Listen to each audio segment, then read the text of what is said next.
Hello viewers, in today's program we are going to talk about a course that is part of MA in Women and Gender Studies and also a course under PG Diploma for Women and Gender Studies. The course is Gender Bodies and Sexualities. Course code is MWG 104. I am Nilima Shrivastava, professor with the school.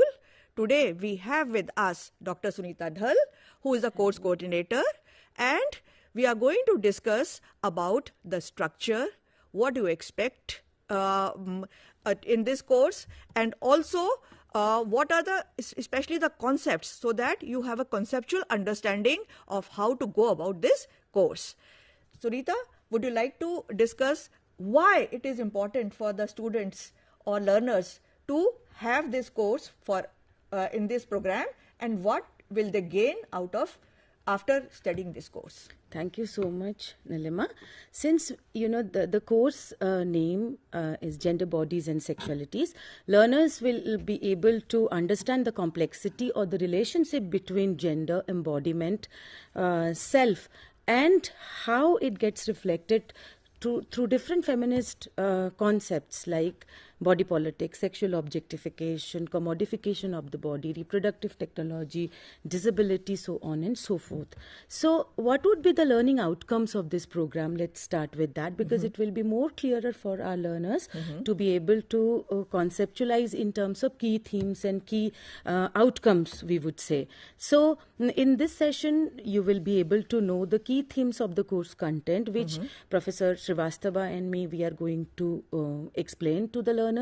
Then understand the relevance of the course for women's and gender studies, because this course is complex in terms of interlinking gender, bodies with embodiment, and across different domains like disability, technology, caste, class, sexuality studies, queer, parenting, motherhood, psychoanalysis. Therefore, it is related to it. These are cross-cutting themes across all the courses of MAWGS and PGDWGS, and develop a critical thinking, also an analytical thinking to understand gender concepts or gender realities, we would say, and interconnect between gender, embodiment and bodies. Because so far, it's very important for our learners to be able to engage with critical concepts and analytical tools, whether to be able to see social reality through the subjective body or not, or body is a biological entity, or to what extent we can go beyond the body is something that we would expect our learners from this course. So moving on to the structure of this particular course, this course is divided into 5 blocks, which mainly focuses on embodiment, disability, then what is maternal body and what is the politics about, around maternal body, and what constitutes sexuality, and what nuances of sexuality are manipulated or by or they are controlled by under the rubric of or under the guise of gender. So hereafter we will take a detailed look at the course structure that Sunita is going to talk about now. Yes. So as you have said rightly, that the course is having 5 blocks, right from understanding embodiment. So we may go to the key themes of this course that will probably, help the learners to focus on the key concepts related to the course. So the idea is to, for the learners to be able to, it introduces the political, economic, socio-cultural, intersectional and psychoanalytic frameworks to understand gender bodies and the subjective self. And it helps to reveal the complex ways to know how bodies are culturally and socially constructed and expressed through social categories and social institutions, and in fact socialization process as well. And the third is that all the units are drawn on the diversity of socio-cultural and embodied experiences of women, men and other genders across thematic domains of disability, motherhood, parent, queer, body commodification, objectification, so on and so forth. And with these, let's start with the very important concept, that is the concept of embodiment, right? How do we understand embodiment? So in simple layperson's understanding, we could say that embodiment is the lived experiences or the subjective self. Because the moment we say that the subjective experiences of all different gender bodies are differently expressed, which means that immediately it connects with the social location of every person or every individual. So if we really go by the definition of embodiment by Shapiro, who wrote or defines embodiment as a state of being in which the body is the site of meaning, experiences, expression for individuals in the world. Embodiment also refers to the internalization of cultural norms and the expression of these social elements in the form and function of individual bodies. Like being a girl, how do we socialize to behave as a girl? So it's something that, the body is been seen or viewed in relation to the society, relation to the culture and other social institution, and so also social location.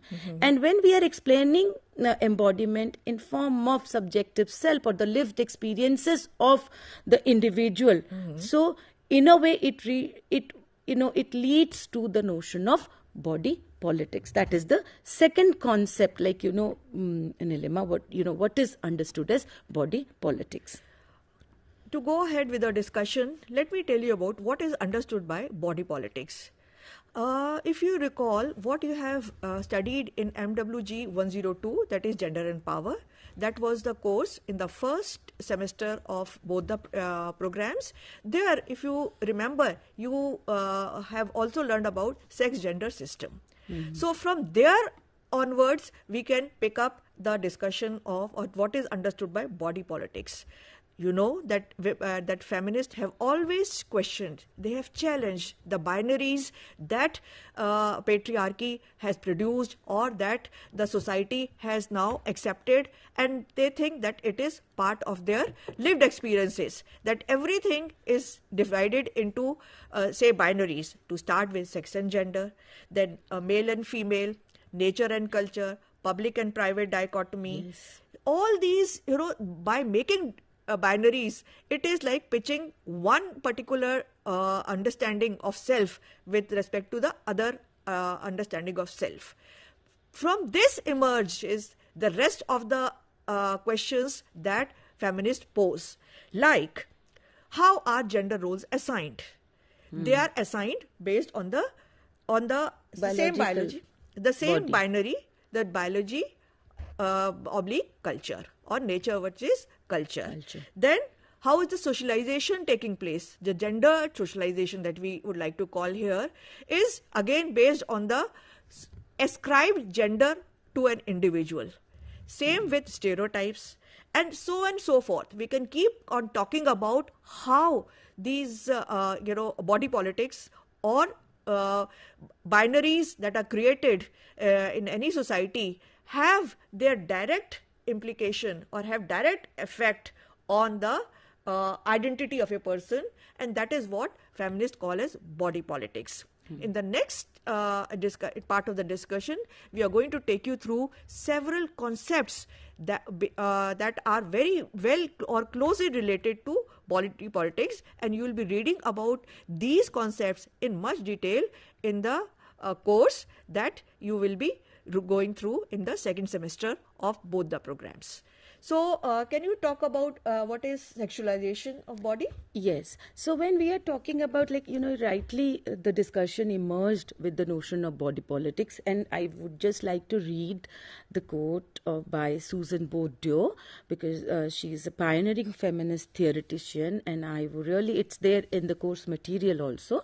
It traces the dualistic nature of mind and body, connection through the philosophies of Aristotle, Hegel, Descartes, revealing how such distinguishing binaries as spirit, matter, male, female passivity have worked to solidify gender categorization. Like, you can relate it with the work, like how in women and work there is a kind of a segregation that has been there. And so body politics originally involved as a concept to fight to fight against objectification, commodification of the female body, violence against women and girls, and the campaign for reproductive rights. So when we are talking about reproductive rights, so on and so forth, I think the learners have already read or going to read in this course about the reproductive choice and justice in which have been debated in international platforms, UN Women, and even the violence against women and girls. So there the concept of politics is that something violence which has been inflicted upon women and girls, it's something cannot be justified in the society, and therefore because there is a discourse of power also it involves. So also, if we move on, like relate body politics, then we move on to sexual objectification. This is another important concept that learners are going to read in this particular course. Like objectification and commodification are the two key terms in the analysis of body politics, right? And they are parallel to the Marxian concept like use value and exchange value. When body parts are objectified or seen as viewed as things, they have use value, but when they are being treated as commodities, then they have this exchange value. So you can, so when a woman's body is depersonalized or alienated from the social situation, like detached from the social situation, it is entirely seen in terms of exchange value. So in that sense, you could see that how is the sexual objectification or commodification of the female body, it relates to trafficking, human trafficking, then prostitution, then the flesh trade, then the violence, abuse, rape, so on and so forth. And in this also we can, when we are talking about body politics, also we can give the example of, I think, Nilima, like women in work. It's very important for us. So if I can sum up your discussion just now. So body politics, to be very precise, means objectification and commodification, especially of a female body. So it may lead to violence against women. It may also lead to other kind of commodification, whether it is through media or also same is with the situation with women in work, as you said, that women, they are taken as a body. They are not taken as a self, or they are not understood as someone who are different from men. They are only treated as a laboring body, and it should be profitable, or there should be commodification of their labor so that the best outcome is available. So that is why we see, if you go back to, again I will relate to the course on power and gender and power, where you have already read that how work is gendered, that how gender operates in the world of work. That is why you must have read about servicization, you must have read about informalization of labor. You would have also read about the sectors or the occupational segregation of men and women, that why some kind of professions or occupations are called feminine or more suitable, so-called more suitable for women, where others are more suitable for men, and the politics that goes behind making these professions or occupations feminine or masculine. That also we will again be talking about it in another course, which is on women and economy, and that you're going to read in your second year for especially MA learners. So now we will move ahead with other key themes or other concepts that our learners should know while they are going through the study material of this course, that is MWG 104, Gender, Bodies and Sexualities. Yes, so the next we are going to go and read about the queer body. So, because these units or these concepts are very much part of the first two blocks of the course, that is embodiment 1 and embodiment 2.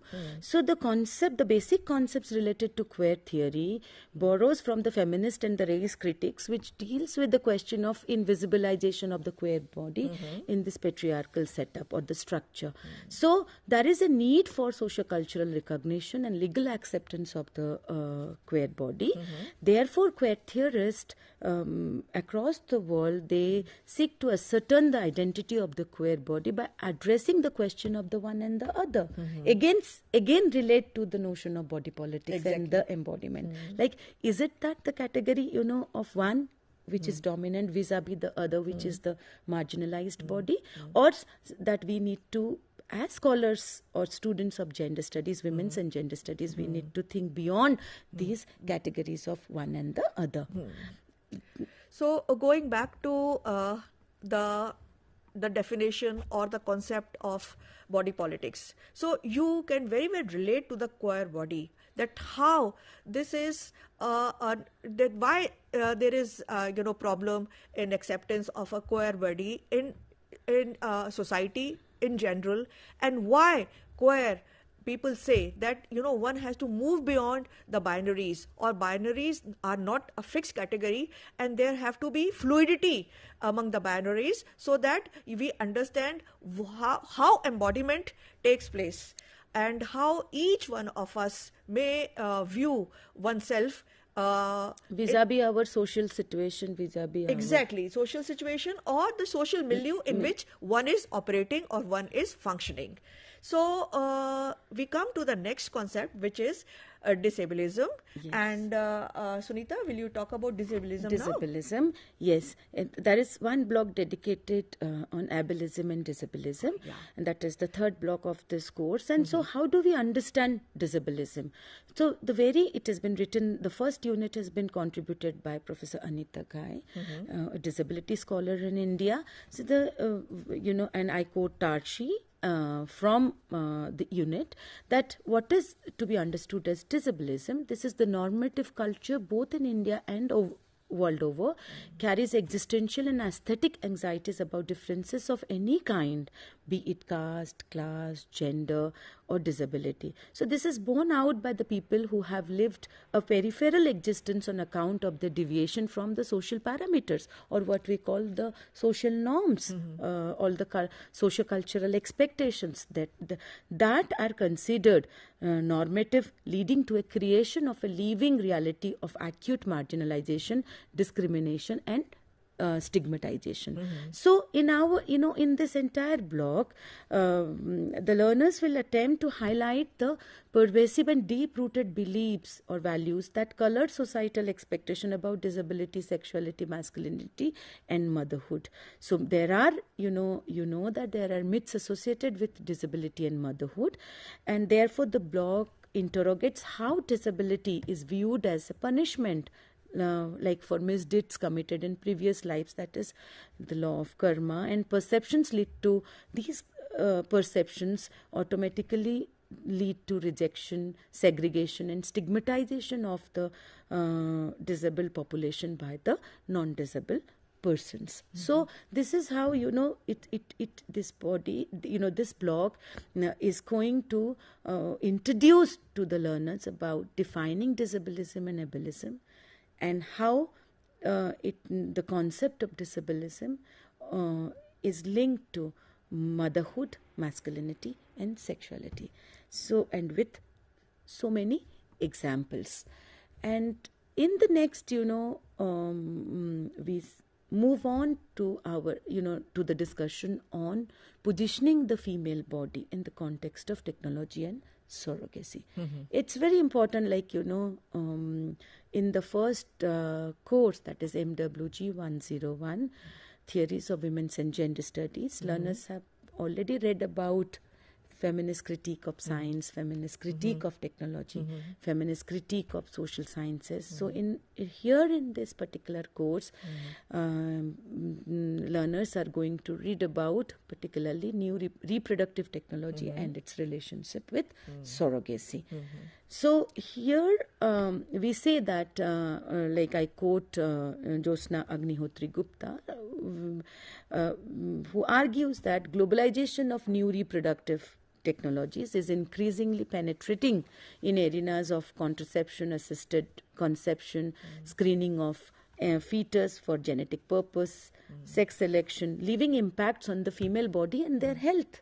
So we could see that when we are talking about reproductive rights, reproductive choice, reproductive justice, so is it something that access to technology is something liberating, or it is again surveilling or domesticating the female body? So something of, the question, it has been raised in this particular unit of reproductive technology. From there we link reproductive technology with surrogacy. So we know that how surrogacy has become an industry. Yeah. I also wanted to draw the attention of our learners as well as viewers that how important was it to talk about it and legalized or bring in state intervention, because it was becoming rampant.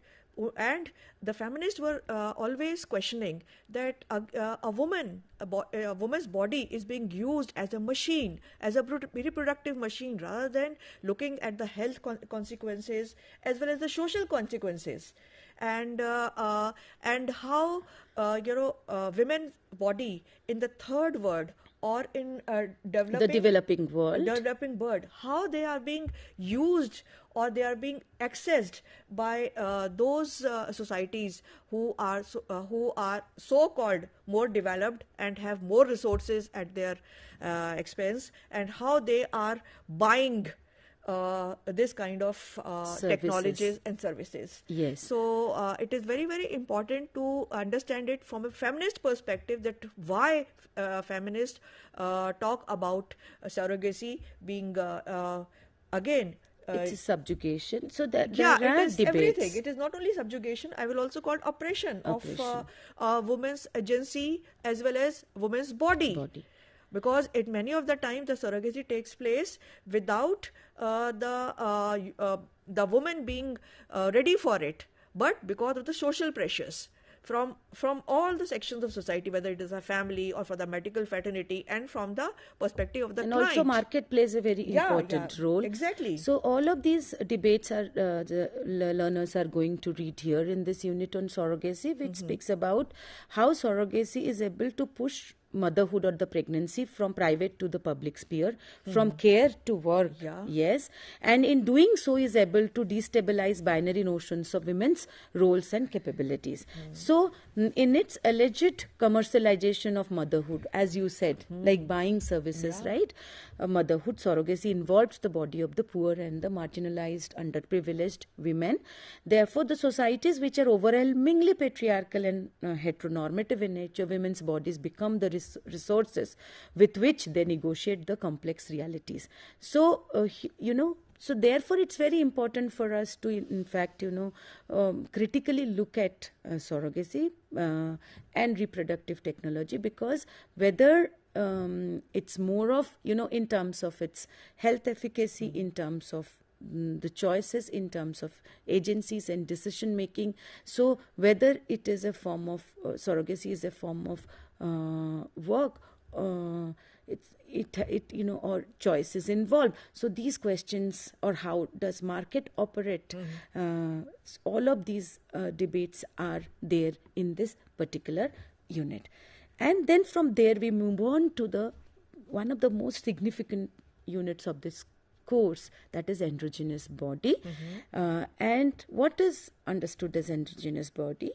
So already the learners have read about the body in androgyny in the course MWG 101, in the concept of different terminologies in terms of understanding gender.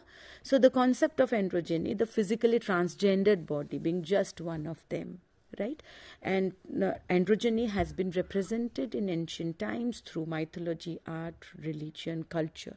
So in this unit, multiple perspectives have been used to understand, represent and examine androgyny or the transgender body, both at the physical and the mental levels, which reveals the cultural significance and the social imagination of the androgyny in societies all over the world. And this is a very important concept, and from there this would be the last segment of the discussion on the maternal body and psychoanalysis. So if we really this is again, it's coming because so much we spoke about motherhood, surrogacy, reproductive technology, then the parenthood, disability and motherhood, masculinity. So how do we really look at maternal body and the motherhood? So most of the writers and theorists are French feminists. They have examined and interrogated how the female body gets represented in psychoanalysis. So the unit on maternal body, it discusses the theories by Monenquity, Julia Kristeva, Lucy Irigaray, Helen Sixu in relation to the representation of the female body. Given one, taking one theoretical formulations by Monenquity, uses a Marxist feminist lens to interrogate the categories of women and men. The division between men and women, which we normally accept as natural, is actually, according to her, it's a political division. So therefore, feminist scholars or the slogans that personal is political becomes more prominent in our discussion and discussion and debates when across the courses of MA PGDWGS and MAWGS. Here with this, I would request Nilima if you could look at the assignment part and wind up the discussion. Yes, it is very important to talk about assignments. As you know by now that there are two ways of evaluation for courses in IGNOU. It is continuous evaluation that is done by assignments, and the term and examination is another way, which is like in any other conventional universities, you go and write your exam. But here we would like to give more emphasis on assignments because there is a particular format and requirement of completion of this particular aspect of any course. So first of all, I will tell you how to access this. You go to the IGNOU website and access student zone. And in student zone, you will see student support. And there will be a section on assignments. After assignments, you will go for either PG diploma programs or MA programs. Under that, you will find PGDWGSR or MAWGSR, and within that, in each semester, you will find assignments uploaded. So for 104, you will access assignment in semester 2, which is already available on the website. So a word of caution here that most of the assignments are based on your reading or learning self-learning material. But in the assignments, you have to apply what you have read in your course material into your daily or everyday lived experiences. That is how you will be able to relate what you have read to how it can be applied within the social situation where you are situated. Submission of assignment is very important, and without submission of assignment for that particular course, you will not be able to take up term and examination for any cycle. Yes. So irrespective of the fact whether you will be able to take up your term and examination, it is important that you submit your assignment well in time. And each time the latest assignment uploaded on the website has to be attempted. Even if you have been able to not been able to complete it in 1 year, you have to go to the next year to submit your assignments. The study material is available on eGyan Kosh and also through YouTube videos as well as other channels of the university like Gyan Darshan Today as well as interactive radio sessions, counseling that you can hear on the Akashvani channel of IGNOU. So I hope after this discussion today, you would have understood why it is important for you to have this course in your program, and what will you learn, or what will be your learning after going through this course. We thank you for watching us today. And thank you so much, and thank you, learners.